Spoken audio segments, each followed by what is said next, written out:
నేను ముందు మనవి చేస్తున్నాను సోదరులారా. అందుకొరకే ఇక్కడ హిందువులైనా ముస్లింస్ అయినా క్రిస్టియన్ అయినా సిక్కులైనా ఏ విధంగా అయితే మనం ఒక కర్మాగారంలో వెళ్ళి ఒక ఫ్యాక్టరీలో పనిచేస్తున్నాం అందరు కలిసికట్టుగా ఆ కర్మాగారాన్ని ఏదైతే మనము దాన్ని చర్చిగా దేవాలయంగా గురుద్వారగా మరి మసీద్ గా ఏ విధంగా అయితే భావించి అందరు హిందూ ముస్లింస్ అందరు కలిసిమెలిసి పనిచేస్తారు. ఈ ప్రాంతంలో కూడా మన వాళ్ళంతా హిందువులు ముస్లింస్ క్రిస్టియన్స్ సిక్కులు మరి ముస్లిం సోదరులంతా కలిసికట్టుగా ఉండి మనం ఈ ప్రాంతాన్ని అంతా బాగా అభివృద్ధి పరుచుకున్నందుకు మీ అందరి సహకారాలు ఉండాలని కూడా నేను మిమ్మల్ని కోరుకుంటున్నాను. గవర్నమెంట్ ఆర్డర్ ఉండగా కన్స్ట్రక్షన్ పర్మిషన్ లేకుండా కట్టడం జరిగింది సార్. వాళ్ళు పర్మిషన్ తీసుకొని కడితే ఇంతమంది చనిపోకపోతుండే కదా సార్, ఇంత నష్టం కాకపోతుండే కదా. ఒకసారి మీరు ఆలోచించండి సార్. అప్పుడు అదృష్టవశాత్తు లంచ్ టైం అని 100 మంది కార్మికులు ఉండి వాళ్ళంతా పక్కకి వెళ్ళిపోయింది సార్. లేకపోతే అది సీరియస్గా 100 మంది చనిపోతుండ్రి సార్. మీరు సార్ ఇది సీరియస్ ఇష్యూ సార్. ఇట్లా కార్మికులంతా పుట్టను పెట్టుకున్నట్లు పరిస్థితి ఏర్పడుతుంది సార్. పేద కార్మికులు ఏదైనా ఉద్యోగం ఇస్తే పని దొరుకుతుందంటే వెళ్ళిపోయి చేస్తూ ఉంటారు. అటువంటి వాళ్ళతో ప్రాణాలతో చెలగాటం ఆడటం ఏంటి సార్ ఇది సార్? దీని మీద చెప్పమనండి సార్. కనీసం మినిస్టర్ గారు ఒప్పుకోమనండి. పర్మిషన్ ఉందా లేదా? జవాబులో ఉంది, సమాధానం ఉంది. స్ట్రక్చరల్ పర్మిషన్, బిల్డింగ్ పర్మిషన్, ఏ పర్మిషన్ లేకుండా కట్టడం జరిగింది పెద్ద బిల్డింగ్. అది ఒప్పుకున్నారు, ఆన్సర్ లోనే ఇచ్చారు. మళ్ళీ ఎవరి మీద చర్య తీసుకుంటారు సార్? ఎవరి మీద చర్య తీసుకుంటారు? చర్య ఏం తీసుకుంటారు సార్? చర్య ఏం తీసుకుంటారు సార్? 2 చనిపోయారు, 11 మంది గాయాలైనాయి. ఏం సార్ ఇక ఇటువంటి సభలోనే న్యాయం జరగకపోతే ఇంకెక్కడ జరుగుతుంది సార్? కార్మికులకు ఇంత అన్యాయం జరుగుతూ ఉంటే ఈ గవర్నమెంట్ ఏ విధంగా పర్మిషన్ ఇచ్చింది? ఈ హోమ్ మినిస్టర్ గారు 1990 యాక్ట్ అంటారు, ఇది 1890 యాక్ట్ ఉంది. యాక్ట్ చూడండి. మేము చెప్పిన 610 జీవో అమలు చేయమని, కానీ అధికారులు మా మాట లేదంటారు. అధ్యక్ష, అధికారులు ఇలా మాట వినప్పుడు ఇలా గవర్నమెంట్లో ఎందుకు ఉండాలి అధ్యక్ష? మరి అధికారుల రాజ్యం నడిచేటప్పుడు దీని కొరకే అధికారులు అడ్డం వచ్చింది అధ్యక్ష. 610 జీవోకే అధికారులు చెప్పినట్లే చేస్తూ ఉంటారు అధ్యక్ష. మరి ఎందుకో ఈ అధ్యక్ష నేను మనవి చేసేది ఏమంటే ఇదంతా ఇప్పుడు అందరు చెప్తున్నారు అధ్యక్ష 610 జీవో అమలు చేయాలి, 610 జీవో అమలు చేయాలి. ఇప్పుడు ఏమంటారంటే మీ గవర్నమెంట్ ఉంది, మీరు ఎందుకు మాట్లాడుతున్నట్టారు అధ్యక్ష. 15 సంవత్సరాల్లో మీరు అమలు చేయని వాళ్ళు ఇప్పుడు 10 మాసాలలోనే మీరు అమలు చేయి అంటున్నారు అధ్యక్ష. నేను మనవి చేసేది ఏమంటే అధ్యక్ష, మేము 610 జీవో అమలు చేస్తామని తెలంగాణ విషయంలో వాళ్ళు మాట్లాడగలిగిందా? మొత్తం మెట్రో సిటీలో భారతదేశంలో ఈ మెట్రో ట్రైన్ వాళ్ళే వేయడం జరుగుతూ ఉంది అధ్యక్ష. దేని కొరకు డిలే చేస్తున్నారు అధ్యక్ష? కొద్దిమంది మున్సిపల్ కార్పొరేషన్లో ఉన్న అధికారులు కుట్ర పన్ని ఈ రైలు రాకుండా చేయడం జరుగుతూ ఉందని నేను మీ ద్వారా మనవి చేస్తున్నా అధ్యక్ష. ఇప్పుడు ఈ మెట్రో ట్రైన్ రాకుండా పంజగుట్టలో ఒకటి ఫ్లైఓవర్ బ్రిడ్జ్ చేసేసి మెట్రో ట్రైన్ ఆపాలని, ఈ ట్రైన్ పోయేందుకు ఆపాలన్న ప్రయత్నం చేస్తున్నారు అధ్యక్ష. అదేవిధంగా చార్మినార్ చౌరస్తా క్రాస్ రోడ్ దగ్గర కూడా ఊరుకోమ్మా, ఊరుకో. ఏమీ తెలియని పసి వయసునిది. నీకే ఇంత బాధగా ఉంటే ఆయనతో అడుగు వేసి కదిలిన ఈ జనం గుండెల్లో ఇంకెంత బాధగా ఉంటుందమ్మా. అందుకే పులి కడుపున పులే పొడుతుందన్నట్టుగా ఆయన కుమారుడు విష్ణు ఇప్పుడు తండ్రి వారసత్వాన్ని, ఆయన గుణాన్ని, ఆయన పోరాట స్ఫూర్తిని తనదిగా తీసుకుని రాజకీయ నాయకుడై నేనున్నాను, మీ కష్టాల్ని తీరుస్తానంటూ యువ నాయకుడై మన ముందుకొచ్చాడమ్మా. తండ్రి మాట తన మాటగా, తండ్రి బాట తన బాటగా ముందడుగు వేస్తూ ఆయన్ని నమ్మినవాడు ఎవరైనా సరే ఏ కష్టమొచ్చినా తను ముందుండి వాళ్లను ఆదుకుంటున్నాడు. తండ్రి ఆశల్ని బ్రతికిస్తూ పేద జనానికి అండగా పోరాటం చేస్తున్నాడు. తండ్రికి తగ్గ కొడుకుగా రాజకీయాల్ని ప్రక్షాళన చేస్తున్నాడు. నీతి నిజాయితీ తన ఆయుధంగా ముందుకు వెళ్తున్నాడు. అభివృద్ధి పనుల్ని చేపడుతున్నారు. శివమ్మ పాపిరెడ్డి హిల్స్లో తాగునీటి వసతి కొరకు రిజర్వాయర్ మరియు రోడ్లు, డ్రైనేజీలు, బస్టాప్లు, గవర్నమెంట్ కాలేజీలు, కమ్యూనిటీ హాల్స్, గుడులు, మసీదులు, చర్చిలను నెలకొల్పి ప్రజలందరి సొంత మనిషిలా ఏ ఆపదొచ్చినా నేనున్నానంటూ ముందుకొస్తున్న మన ఎమ్మెల్యే విష్ణువర్ధన్ రెడ్డి. గ్రేటర్ హైదరాబాద్లో దగ్గర 80 lakhs పాపులేషన్ ఉన్నారు సార్. బిల్లో ఎక్కడ మెన్షన్ చేసి లేదు వాటర్ అనేది ఎక్కడికించి వస్తుందని. మీరు చూసినట్టయితే కృష్ణా వాటరు హైదరాబాద్కి రావడం జరుగుతుంది. మరి కృష్ణా వాటర్ పోతిరెడ్డిపాడు వల్ల వాటర్ని డైవర్ట్ చేసుకుంటూ పోవడం జరుగుతుంది సార్. మరి అది కూడా తెలంగాణ ప్రజలకి కృష్ణా వాటరు ఇంపార్టెంట్. గతంలో స్వర్గీయ పి జనార్దన్ రెడ్డి గారు ఇదే సభలో మాట్లాడడం జరిగింది పోతిరెడ్డిపాడు గురించి. మరి అదే కాకుండా కృష్ణా వాటర్ కూడా ఈ యొక్క పోతిరెడ్డిపాడును కూడా పరిశీలించాలని తెలుస్తూ హైదరాబాద్లో సెటిలర్స్కి రక్షణ లేదని, ఈరోజు తెలంగాణలో హైదరాబాద్లోకి సెటిలర్స్కి రక్షణ లేదని నేను కోరేది ఏంటంటే, హైదరాబాద్ ఉన్న సెటిలర్సు ఇక్కడ స్థానికులే, హైదరాబాదులే. కాబట్టి మా దగ్గర 150 మంది కార్పొరేటర్లకించి 25 మంది కార్పొరేటర్లు గ్రేటర్ హైదరాబాద్లో సెటిలర్సే. కాబట్టి ఇక్కడ ఉన్న వాళ్ళు, ఇక్కడ స్థానికంగా ఉన్న వాళ్ళు ఆ సెటిలర్స్ గెలిపించడం జరిగింది. కాబట్టి వాళ్ళు కూడా హైదరాబాద్ వాళ్ళే. వాళ్ళకి పూర్తి సెటిలర్స్కి రక్షణ తప్పకుండా మేము ఉంటామని కోరుకుంటూ, హైదరాబాదు తెలంగాణలో ఒక భాగం, ప్రతి 10 జిల్లాల తెలంగాణనే మేము కోరుకుంటున్నాము.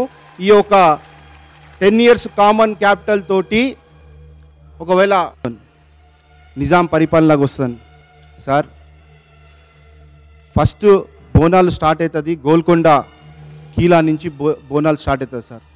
ఆ ఒక బోనాలు ట్రెడిషనల్గా నిజాం సర్కారు తన సొంతంతో అమ్మవారికి బట్టలు తీయడం జరుగుతుంది, చీరలు తీయడం జరుగుతుంది. అదే కాకుండా ఆ ఆనవాయితీ కూడా ఇప్పుడు కంటిన్యూ అవుతుంది సార్.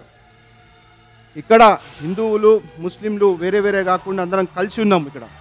ఇప్పుడు కూడా నాంపల్లిలో ఉన్న యూసుఫ్ బాబా దర్గా కానీ, జహాంగీర్ పీర్ దర్గా కానీ ముస్లింల కన్నా ఎక్కువ అక్కడ హిందువులే పోతారు సార్.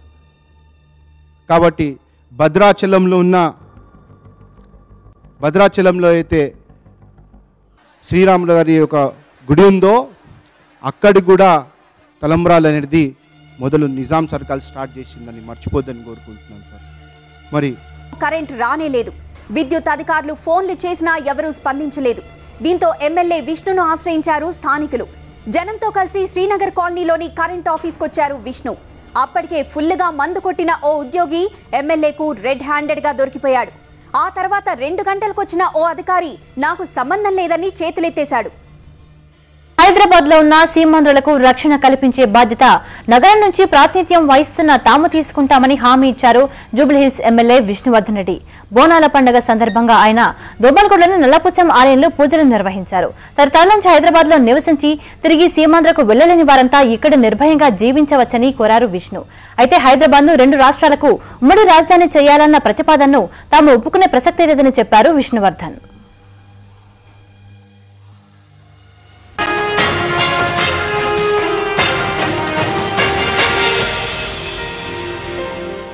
తెలంగాణ మార్చి ఉద్రిక్తంగా మారింది.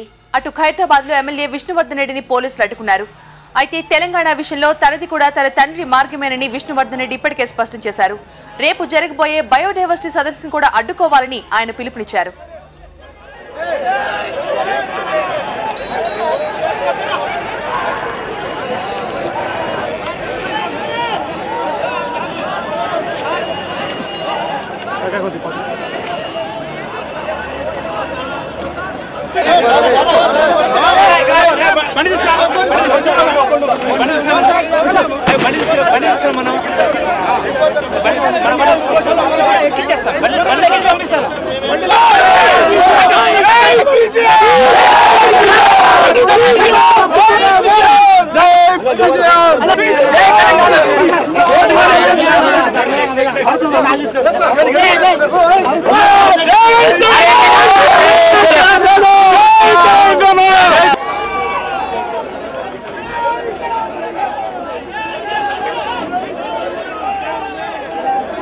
జనార్దన్ రెడ్డి గారు అసెంబ్లీలో పోతిరెడ్డిపాడు 610 మాట్లాడినప్పుడు ఆయన నంబర్ ఎవరు లేకపోయిండే, ఒక్కడిగా పోరాడినారు.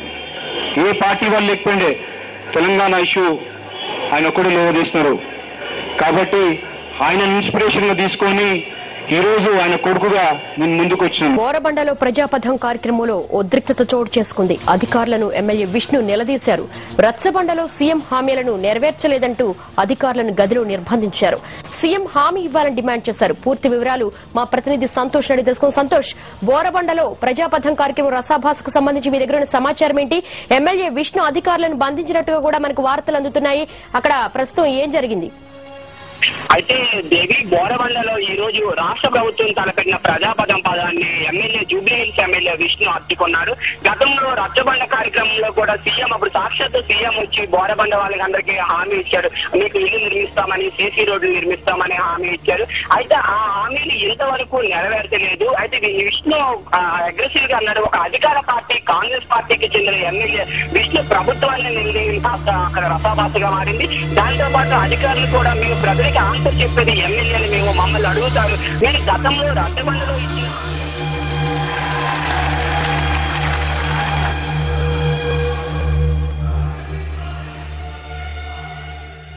నాన్న అయితే నేను ఆ మహానాయకుడు పీజేఆర్ వారసుడైన విష్ణన్ననే మళ్ళీ మళ్ళీ గెలిపించమని అందరికీ చెబుతాను.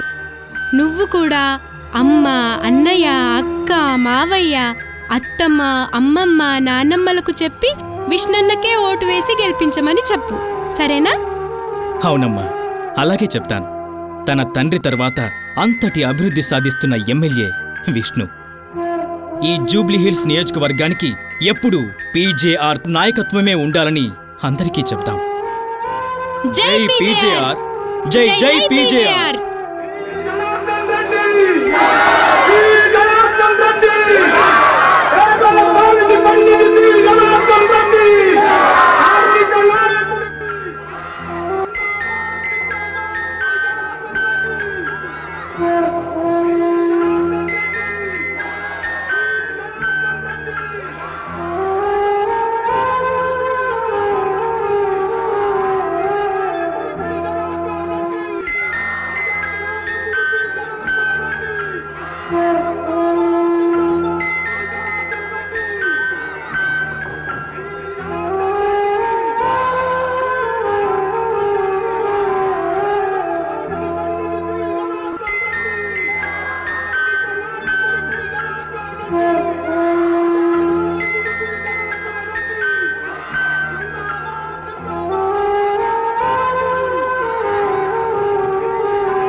కాలం తోడై కదిలాడు, కథగా తానే మిగిలాడు, మరణం లేని నాయకుడు, కదిలే కాలం ఆగేను, కథగా నీకు సాగును.